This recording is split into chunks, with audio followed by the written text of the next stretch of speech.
Assalamualaikum warahmatullahi wabarakatuh. Apa kabar semuanya? Semoga kalian semua sehat. Begitupun Ustazah di sini juga alhamdulillah sehat. Semoga kalian di rumah dan keluarga kalian semuanya dilindungi Allah Subhanahu wa taala. Amin ya rabbal alamin.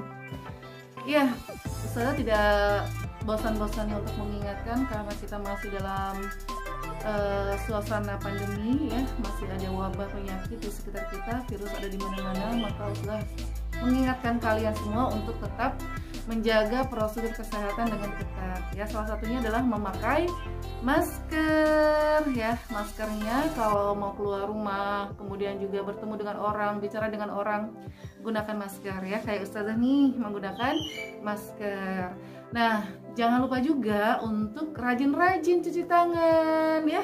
Apalagi kalau habis memegang sesuatu. Begitulah, sering-sering cuci tangan agar virusnya tidak menempel di tubuh kita. Selain itu, kalau misalkan tidak sempat cuci tangan, gunakan hand sanitizer-nya ya. Selain itu, kalau ada kepentingan dengan orang, bertemu dengan orang lain, harus jaga jarak ya, atau social distancing. Begitu supaya kalian tetap sehat dan juga kuat ya. Kalau sudah sehat kuat, belajarnya juga oke. Dan kalau oke belajarnya, kalian bisa menjadi cerdas dan juga solih karena ibadahnya khusyuk. Begitu ya. Coba kalau sakit nanti belajarnya nggak khusyuk, sholatnya atau ibadahnya juga nggak khusyuk, gimana coba mau menjadi anak yang cerdas, anak yang solih dan solihah, karena terganggu kesehatannya ya kan. Oh iya, minggu lalu kita sudah belajar tentang kawasan pemukiman. Ada yang kawasan pemukiman penduduk itu ada yang di perkotaan, ada yang di pedesaan. Kalau di perkotaan biasanya banyak kita jumpai ada kompleks-kompleks perumahan, dan kita sudah bahas hal itu. Bagaimana sih ciri-ciri kompleks perumahan, bagaimana juga ciri-ciri pemukiman yang ada di pedesaan, kita sudah bahas itu. Kalian juga sudah bisa dong membedakan ya antara kawasan kompleks perumahan dengan kawasan yang ada di pedesaan perumahannya atau pemukimannya. Kan sudah tuh ya, kalau di kompleks perumahan itu rumahnya sama semua, ukurannya juga, warna catnya, bentuk rumahnya kayak gitu kan, dan saling menempel antara satu dengan yang lain, saling berdekatan. Itu kalau di kompleks. Kalau di pedesaan kan rumahnya tidak beraturan, di mana punya tanah di situ dia membangunnya, dan tidak peduli dengan keseragaman bentuk rumah, warna cat rumah gitu kan. Antara satu dengan rumah yang lain punya jarak, ada yang jauh, ada yang dekat, yang masing-masingnya punya lahan yang bisa dijadikan sebagai halaman, kebun dan yang lainnya. Kalau di kompleks perumahan kan belum tentu bisa.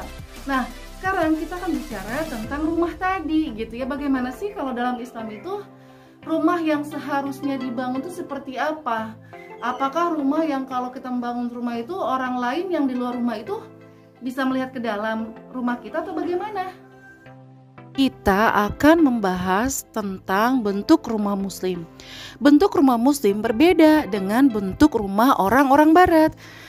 Rumah muslim itu harus memperhatikan bentuk rumahnya agar sesuai dengan hukum-hukum syariat, di mana dalam syariat Islam kita mengenal adanya kehidupan khusus, yaitu kehidupan di mana untuk memasukinya kita harus izin terlebih dahulu.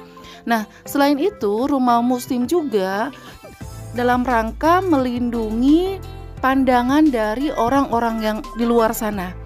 Jadi kalau bentuk rumah muslim itu tertutup. Kenapa? Karena harus melindungi aurat.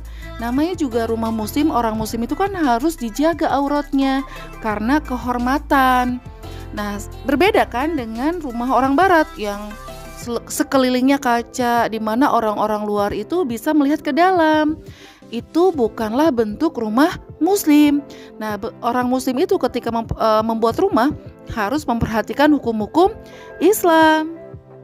Rumah bagi orang beriman, bagi orang-orang Islam bukan hanya sekadar untuk berteduh, untuk tempat tinggal keluarga, tetapi juga punya fungsi yang lain, yaitu rumah dijadikan sebagai tempat untuk beribadah, untuk meraih ridha Allah Subhanahu wa taala. Selain itu juga dijadikan sebagai majelis ilmu di mana ayah, ibu mendidik anak-anak menjadi generasi yang solihah, cerdas ya. Nah, rumah juga harus dijadikan sebagai benteng penjagaan iman dari berbagai penyakit-penyakit yang ada di luar sana. Kemudian di rumah itu bisa menjadi tempat untuk melepas kesedihan. Berkumpul bersama keluarga itu bisa melepas kesedihan. Nah, selain itu juga rumah itu bisa dijadikan sebagai tempat untuk mempersiapkan generasi yang tangguh, generasi yang solih, yang generasi pemimpin peradaban ya. Nah, rumah juga dalam rangka untuk menghidupkan sunnah-sunnah Rasulullah, di mana cara makan kita, cara minum kita itu harus sesuai dengan apa yang dicontohkan oleh Rasulullah SAW. Rumah bisa dijadikan sebagai tempat silaturahmi dengan para sahabat, tetangga ya. Rumah juga dijadikan sebagai tempat bersyukur atas seluruh nikmat Allah yang telah dikaruniakan untuk kita semua. Masya Allah.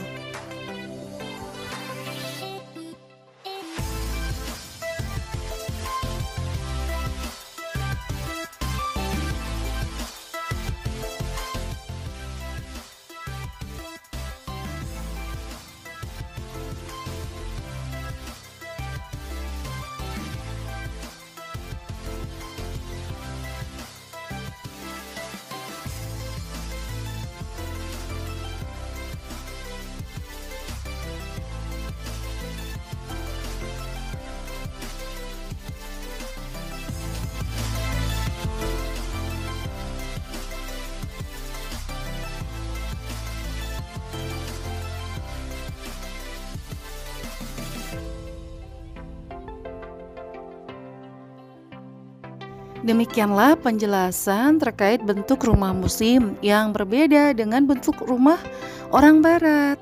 Semoga bermanfaat ya. Nanti kita akan bahas di pertemuan berikutnya bagaimana sih bentuk rumah orang-orang barat itu seperti apa ya. Terima kasih banyak sudah menonton video ini hingga selesai. Kita insya Allah ketemu lagi. Dan sampai di sini.